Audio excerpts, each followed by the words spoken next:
हालचाल बस, तबीयत ठीक, दिमाग फ्रेश। तो जो स्टूडेंट्स बोथ ग्रुप का एग्जाम दे रहे हैं उनके लिए दो एग्जाम्स बचे हुए हैं, जो कि है कॉस्ट अकाउंटिंग और मैनेजमेंट अकाउंटिंग। तो कॉस्ट अकाउंटिंग की जो रिवीजन स्ट्रैटेजी है वो ऑलरेडी मैंने बनाकर यूट्यूब पर अपलोड कर दी है। इन केस आपने उस वीडियो को नहीं देखा है तो प्लीज आप उस वीडियो को रेफर करें। आई एम श्योर कि उससे आपको मैक्सिमम बेनिफिट मिलने वाला है। अब उन स्टूडेंट्स की बात करते हैं जिन्होंने आज एफएमडीए का एग्जाम दिया है और अब उनका नेक्स्ट एग्जाम है मैनेजमेंट अकाउंटिंग का। तो इस 1.5 डेज में आप क्या स्ट्रैटेजी फॉलो करें जिससे आपका मैनेजमेंट अकाउंटिंग का पूरा वास्ट सिलेबस कंप्लीटली कवर हो जाए। तो हम स्ट्रैटेजी देखते हैं।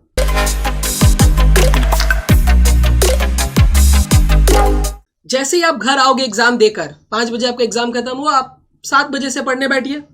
7 से 8:30 तक आप एक इजी सा चैप्टर जो कि है बजट, उसको उठाइए।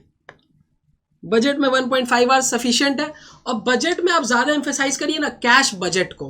क्यों, मैं इसका रीजन आगे दूंगा। फिर 8:30 PM से 9 PM तक आप अपना डिनर कर लीजिए। 9 PM से 11:30 तक एक बड़ा स्लॉट मैंने रखा है स्टैंडर्ड कॉस्टिंग के लिए। स्टैंडर्ड कॉस्टिंग पे भी आपको अपना ज्यादा फोकस जो है ना उसको रखना है ओवरहेड वेरिएंसेस पर।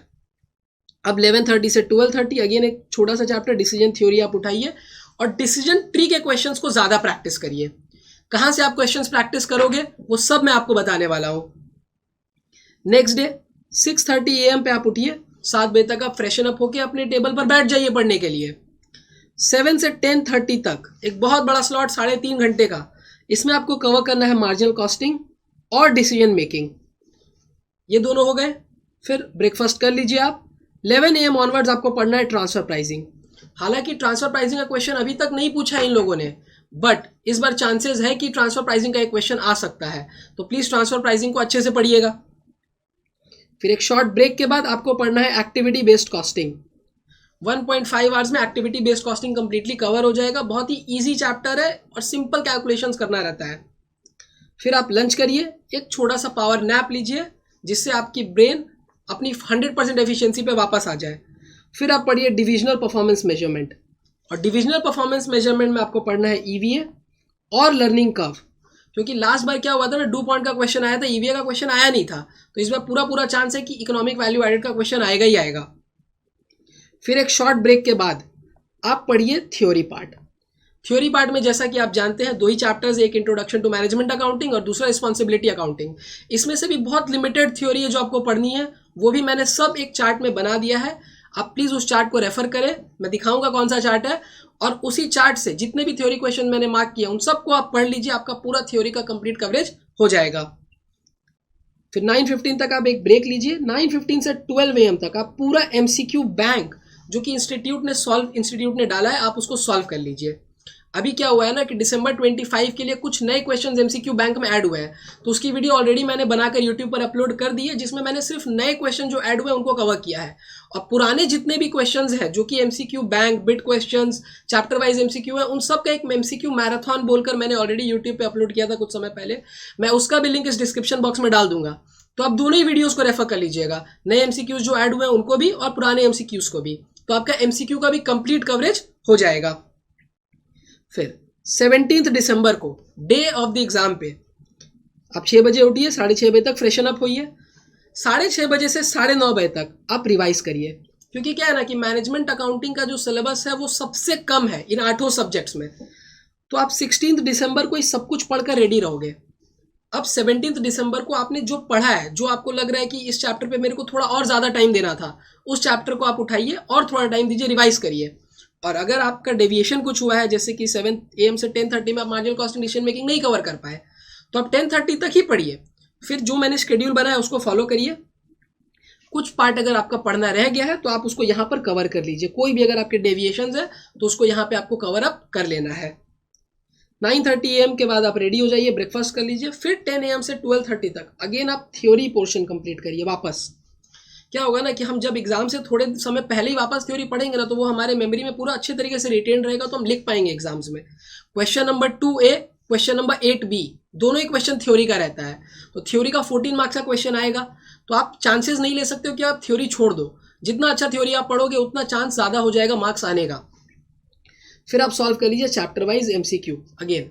तो इससे क्या होगा ना कि आपका बहुत डीप में कवरेज हो जाएगा, क्योंकि आप 2 बार हर एक चीज को रिवाइज कर लोगे। सिलेबस कम है, प्रोवाइडेड टाइम हमारे पास है तो हम कंप्लीट कवरेज कर लेते हैं। अब मैं आप लोगों को बताता हूँ कि आप लोगों को पढ़ना कहाँ से है। कुछ दिनों पहले मैंने एक सुपर 50 बोलकर एक यूट्यूब पर वीडियो अपलोड की थी, जिसमें मैंने कॉस्ट, एमए, एफएम और ओएम इन सब के सुपर 50 क्वेश्चंस अपलोड किए थे। तो क्या होता है ना कि एग्जाम के टाइम पे हमें पता नहीं होता है कि हम कितना पढ़े, कहाँ से पढ़े। अगर आप इस चार्ट को रेफर करोगे तो आपको ये पता चल जाएगा कि आपको कितना पढ़ना है, क्योंकि इसमें मैंने हर चैप्टर में क्या क्या पढ़ना है उसको डाल दिया है, कौन कौन से क्वेश्चन आपको रेफर करने हैं आईसीएमआई बैंक से, आईसीएमआई मॉड्यूल से या फिर पास्ट ईयर एग्जामिनेशन क्वेश्चन से, वो सब इसमें डाले हुए हैं। आप प्लीज़ रेफर कर लीजिएगा इसको। थ्योरी में आप ये सब पढ़िएगा। ग्रीन में जिनको भी मैंने हाईलाइट किया है उन सब के चांसेस कंपेरेटिवली ज़्यादा है आने के, तो उनको मैंने ग्रीन में हाईलाइट कर दिया है। हर एक क्वेश्चन को मैंने यहाँ पे इनकॉर्पोरेट किया, हर एक चैप्टर को इनकॉर्पोरेट किया है, और यहाँ पे आपको पेपर पैटर्न भी पता चल जाएगा। जैसे क्वेश्चन नंबर 2 है थ्योरी का रहता है, क्वेश्चन 2 भी एबीसी का रहता है, क्वेश्चन नंबर 3 और 4 बी ये आपका रहेगा मार्जिनल कॉस्टिंग का क्वेश्चन। तो जो क्वेश्चन नंबर 3 होता है ना मार्जिनल कॉस्टिंग का, वो कंपेरेटिवली थोड़ा टफ क्वेश्चन होता है, तो आप शायद उसको ऑप्शन में निकालने का सोच सकते हो। बट क्वेश्चन नंबर 4 जो होता है ना वो बहुत ही ईजी क्वेश्चन होता है मार्जिनल कॉस्टिंग का। तो क्वेश्चन नंबर 2 आपको अटेम्प्ट करना है, थ्योरी आएगा, एबीसी आएगा, बहुत ईजी चैप्टर अटेम्प्ट किया। क्वेश्चन 3 को एक बार हम ऑप्शनल रखेंगे। अगेन क्वेश्चन नंबर 4 बहुत ईजी क्वेश्चन है, अटेम्प्ट करना है। फिर क्वेश्चन नंबर 5, अब जो क्वेश्चन नंबर 5 है पूरा फुल फ्लेजेड 14 मार्क्स का एक क्वेश्चन आता है मार्जिनल, बजट या फिर स्टैंडर्ड कॉस्टिंग से। पिछले टर्म में जून 25 में स्टैंडर्ड कॉस्टिंग मार्जिनल कॉस्टिंग से आ चुका है, तो इस बार चांस है कि स्टैंडर्ड कॉस्टिंग या फिर बजट का क्वेश्चन आएगा। तो आप स्टैंडर्ड कॉस्टिंग में ओवरहेड वेरिएंसेस और बजट में कैश बजट को बहुत अच्छे से पढ़िएगा। ये क्वेश्चन भी थोड़ा बड़ा रहता है, लेंदी रहता है, टफ रहता है कंपेरेटिवली, तो हो सकता है कि आप इस क्वेश्चन को भी ऑप्शन में निकाल लो तो बेटर रहेगा। क्वेश्चन नंबर 6 है अगेन स्टैंडर्ड कॉस्टिंग का एक 7 मार्क्स का क्वेश्चन, 6 भी बजट का क्वेश्चन, 7 पूरा यूनिट आपके डिविजनल परफॉर्मेंस मेजरमेंट से आएगा। 8A डिसीजन थ्योरी का क्वेश्चन रहता है और इस बार चांस है डिसीजन ट्री आने का। 8B रिस्पॉन्सिबिलिटी अकाउंटिंग का थ्योरी क्वेश्चन, क्या क्या थ्योरी पढ़ना है वो सब भी यहाँ पर मार्क्ड है, सारे रेफरेंसेज यहाँ पे पूरे अच्छे तरीके से गिवन है। तो ये आपकी स्ट्रैटेजी रहने वाली है कि 1.5 डेज में आप पूरा मैनेजमेंट अकाउंटिंग को कैसे कंप्लीट करने वाले हो। एक एक क्वेश्चंस को मैंने यहाँ पे इनकॉर्पोरेट किया है जिससे आपका पूरा कंप्लीट कवरेज हो जाएगा। तो अब हम बात करते हैं उन स्टूडेंट्स के लिए जो बोथ ग्रुप दे रहे हैं। सिंगल अटेम्प्ट के लिए जो सिंगल ग्रुप दे रहे हैं उनके लिए इतना बहुत है। अब जो बोथ ग्रुप दे रहे हैं उनके पास एक दिन से थोड़ा कम टाइम है, 0.75 डेज है, तो वो कैसे इसको पूरा रिवाइज करें।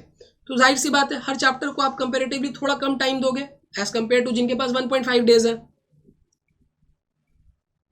तो आप लोगों के लिए क्या स्ट्रैटेजी रहने वाली है कि जब आप 16 को अपना एग्जाम देकर आओगे तो 6 बजे से 6:45 तक आपको कंप्लीट कर लेना है बजट एंड बजटरी कंट्रोल। छोटा चैप्टर है, इजी चैप्टर है, कंप्लीट हो गया। फिर 6:45 से 8:45 आप पढ़ लीजिए स्टैंडर्ड कॉस्टिंग, और एम्फेसाइज किसे करना है, ओवरहेड वेरिएंसेस को। 8:45 से 9 PM तक आप एक ब्रेक लीजिए। फिर 9 से 9:45 तक डिसीजन थ्योरी, अगेन एम्फेसिस कहाँ पे देना है, डिसीजन ट्री पे। 9:45 से 11 तक आप पढ़ लीजिए एक्टिविटी बेस्ड कॉस्टिंग, और 11 से 11:45 तक ट्रांसफर प्राइसिंग। तो मेजर पार्ट आपका यहाँ पर कंप्लीट हो जाएगा। अब आपके पास अलग से तो उतना टाइम है नहीं, तो आप एमसीक्यूज को भी साथ साथ सॉल्व करते हुए चलिए, जिससे क्या है कि आपका चैप्टर वाइज एमसीक्यू खत्म होता चला जाएगा।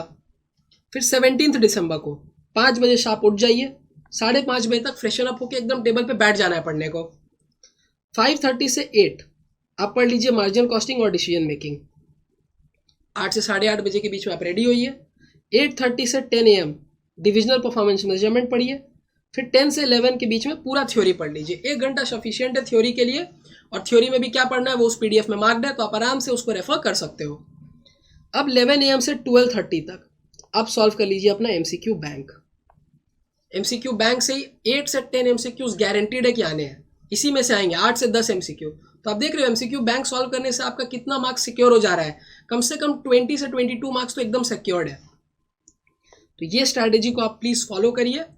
इन केस आपने कोई अपनी स्ट्रैटेजी बना रखी है तो प्लीज़ आप उसे फॉलो करें। ये स्ट्रैटेजी को आप तभी फॉलो करें जब आपने अपने लिए कोई स्ट्रैटेजी नहीं बनाई है, और आप अपने लिए कोई भी स्ट्रैटेजी बना सकते हो। आपने नहीं बनाई है, आप मेरी स्ट्रैटेजी से हेल्प लेके अपनी एक स्ट्रैटेजी बनाइए। हर लोगों की पढ़ने की जो कैपेबिलिटी होती है वो अलग होती है, तो आप अपने कैपेबिलिटीज़ के हिसाब से अपना खुद का स्ट्रैटेजी इस स्ट्रैटेजी के हेल्प से बना सकते हो। तो इस वीडियो में मैं आपसे इतना ही बात करना चाहूँगा। यहाँ पर मैंने इसी PDF में आपको क्या क्या क्वेश्चंस को रेफर करना है उसको भी डाल दिया है। साथ ही साथ मैंने ABC एनालिसिस भी डाल दिया है, जिसमें आपको ये पता चल जाएगा कि किस क्वेश्चन में कौन सा चैप्टर आता है, कितने मार्क्स का आता है, और क्या आप उससे प्रेडिक्ट कर पाओगे कि इस टर्म में दिसंबर में क्या आने वाला है।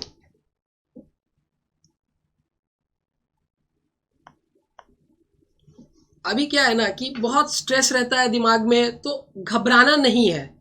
रास्ते में मुश्किलें तो आएंगी मेरे दोस्त, बस आपको आगे बढ़ते रहना है। तो प्लीज इस स्ट्रैटेजी को फॉलो करिए और एग्जामिशन सिक्योर करिए। Thank you very much, take care, bye bye, study well, do well.